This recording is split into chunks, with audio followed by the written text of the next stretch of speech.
Excise policy మీద ఈ శ్వేతపత్రాన్ని సమర్పించిన విధానం చాలా లోతుగా ఉంది, సమగ్రంగా ఉంది.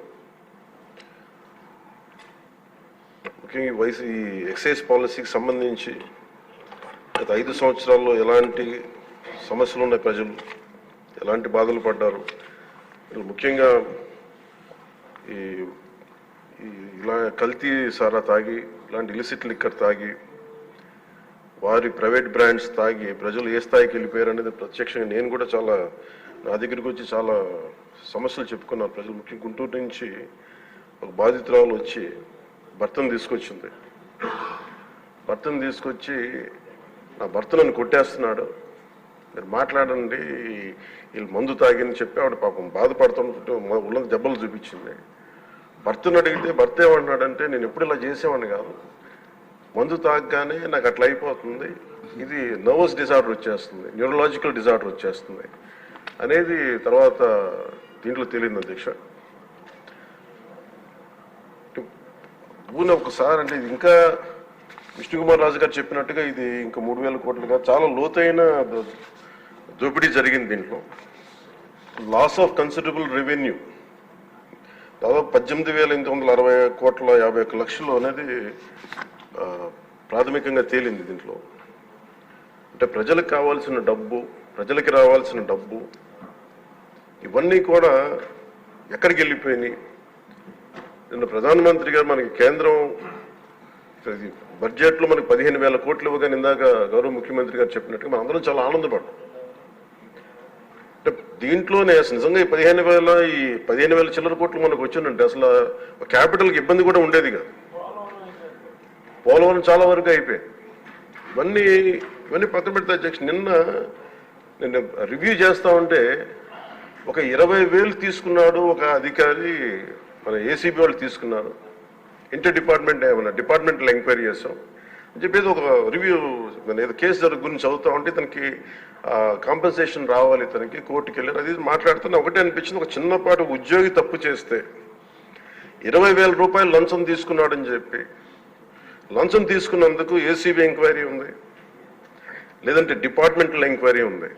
అలాంటిది రాష్ట్ర వ్యవహారాలు నడిపే ముఖ్యమంత్రి కానీ వారి సంబంధిత సభ్యులు కానీ స్టేట్ ఎక్స్చెకర్కి 18,860 కోట్ల రూపాయలు పైచిలకు ప్రప్రథమంగా ఇక్కడే మనకి తేలుతూ ఉంటే వీళ్ళు శిక్ష పడకుండా ఎలా తప్పించుకుంటారు?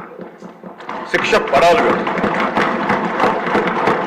మనకి నైతిక బలం, నైతిక హక్కు ఎలా ఉంటుంది అధ్యక్ష? మనకి ఒక అధికారి 20,000 రూపాయలు నువ్వు తప్పు చేసావని చెప్పి ఏసీబీకి పట్టిస్తున్నావు. వీళ్ళేమో దారుణంగా 18,000 కోట్లు అటు ప్రజల్ని కనీసం వాళ్ళ క్వాలిటీలు మన లిక్కర్ మనకి తాగాలని చెప్పి ఎవరిని మనం కూర్చోబెట్టి మనం పెంపొందించట్లా. ఓకే, ఒక వ్యసనం అనుకోండి, దానికి ఏదైనా పేరు పెట్టుకోండి. ముఖ్యంగా మనకి మద్యపాన నిషేధం అనేది చాలా చాలా కష్టమైన విషయం, ముఖ్యంగా ఆంధ్రప్రదేశ్. ఒకవైపు యానాం, ఇంకోవైపు మనకి మధ్యప్రదేశ్, ఇంకోవైపు చూస్తే మనకి తెలంగాణ, ఒరిస్సా, తమిళనాడు, కర్ణాటక, ఇన్ని బార్డర్స్ని షేర్ చేసుకొని మద్యపాన నిషేధం అనేది ఇప్పుడు చాలా కష్టసాధ్యమైన విషయం. గతంలో కూడా చేశారు, సాధించలేకపోయాం. ఇప్పుడు రెగ్యులేట్ చేయాల్సిన అవసరం ఉంది. ఇందాక గౌరవ సభ్యులు బుచ్చయ్య చౌదరి గారు చెప్పినట్టుగా ఒకటి స్టేట్ ఎక్స్చెకర్కి లాస్ జరిగింది, ప్రజలకి ఆరోగ్యానికి హాని జరిగింది. దాంతోపాటు అసలు ఈ వ్యసనాన్ని తగ్గించే పరిధిలో కూడా కొంత ఉండాలి, కొంత బడ్జెట్ కేటాయించాలి. ముఖ్యంగా డీ అడిక్షన్ సెంటర్స్ కానీ వీటితో పాటు కేటాయించాలి.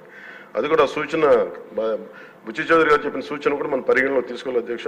ఎందుకంటే రేపొద్దు మనమే కనుక 18,000 కోట్లు ప్రస్తుతానికి వస్తే దాంట్లో కనీసం ఒక సర్టెన్ శాతం, ఒక 10% అంటాం, ఎంత పర్సెంటేజ్ పెద్దలందరూ కూర్చొని, విఘ్నులందరూ కూర్చొని దాంట్లో కొంత డీ అడిక్షన్కి దాన్ని ఖర్చు పెట్టాలి అధ్యక్ష. కేవలం దాన్ని ఆదాయంగా చూడకుండా అట్లీస్ట్ ఒక 10% డీ అడిక్షన్గా దాన్ని డీ అడిక్షన్ సెంటర్స్ ఖర్చు పెట్టాలి. కానీ అన్నిటికంటే కూడా ఈ రోజున మన గౌరవ ముఖ్యమంత్రి గారు చెప్పింది, వీళ్ళని ఎలా ఇన్వెస్టిగేషన్ అంటే అలిగేషన్స్, దీంతో ఎండ్ అయింది ఈ ప్రజెంటేషన్. ఇదే కనుక ఈ రోజున మనకి క్లాప్ మిత్రాస్కి ఈరోజు డబ్బులు లేక, వారికి అలాగే పంచాయతీ బోర్డులో దాదాపు 9 నెలల నుంచి మనకి జీతభత్యాలు లేక ఒక 59 మంది నలిగిపోతా ఉన్నారు. అలాగే ఫీజు రీయింబర్స్మెంట్ లేక విద్యార్థులు నలిగిపోతా ఉన్నారు. స్టేట్ ఎక్స్చెకర్లో డబ్బులు లేవు. కానీ అందరి ఇన్ని కోట్లాది మంది జీవితాలతో ఆడుకుని వీళ్ళ చేతుల్లో మటుకు ఇన్ని వేల కోట్లు దాదాపు విష్ణుకుమార్ రాజు గారు చెప్పినట్టు 30,000 కోట్లు వెళ్ళిపోయాయి. 18,000 కోట్లు ముందస్తుగా తెలుస్తుంది కానీ ఇంకా లోతుగా చూస్తే అది చాలా పెద్ద ఇది స్కామ్, ఇది దోపిడీ. వీటిని కనుక మనం వదిలేస్తే తప్పు చేసిన వాళ్ళని గత ప్రభుత్వం సంబంధించిన ఇది ఇట్స్ నాట్ అబౌట్ వెండట పగా ప్రతీకారం కాదు, కానీ వీళ్ళని స్వేచ్ఛగా కనుక వదిలేస్తే వాళ్ళ అదృష్టవశాత్తు ఈరోజు వాళ్ళు అక్కడ లేరు. వాళ్ళు కనుక ఉండుంటే వాళ్ళకి నిజంగా వాళ్ళకి సమాధానం చెప్పాల్సిన పరిస్థితి ఉండేది.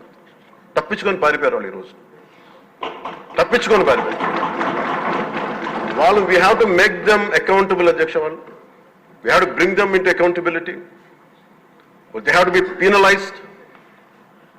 వాళ్ళు దయచేసి గౌరవ ముఖ్యమంత్రి గారికి నేను మీ తరపు నుంచి ఆయనకి తెలియజేసుకున్నాను అధ్యక్ష, దయచేసి వీరిని please we have to penalise them sir. వాళ్ళకి సరైన శిక్ష పడాలి సార్. వీళ్ళకి తప్పించుకోవడానికి కుదరదు సార్. ఏదంటే రేపు పొద్దున ఒక ట్రాఫిక్ కానిస్టేబుల్కి బలం ఇవ్వాలి అంటే ఆపగలమంటే వాళ్ళు ఏమంటారు సార్ లోపల? నేను చిన్నపాటి కానిస్టేబుల్ని అయితే నాకేమనిపిస్తుంది, మీరు పెద్దోళ్ళు అయితే వదిలేస్తారు, మమ్మల్ని అయితే పట్టుకుంటారంటారు సార్. మనకు రూలింగ్కి, గవర్నెన్స్కి, అడ్మినిస్ట్రేషన్కి నైతిక బలం పోదు అధ్యక్ష. ఐ రిక్వెస్ట్ యూ, నేను మిమ్మల్ని నేను ఉద్దేశించి అందరినీ హౌస్ మెంబర్స్ గౌరవ సభ్యులందరినీ గౌరవ ముఖ్యమంత్రి గారిని అడుగుతున్నాను అధ్యక్ష మీ ద్వారా. They have to be punished and they have to be penalised whoever they are. ఇది వెండేటా పగ ప్రతీకారాలతో కాదు, కానీ we promised that we will bring back accountability. We promised we were going to give a clean and clear governance. We have to live up to it. Thank you.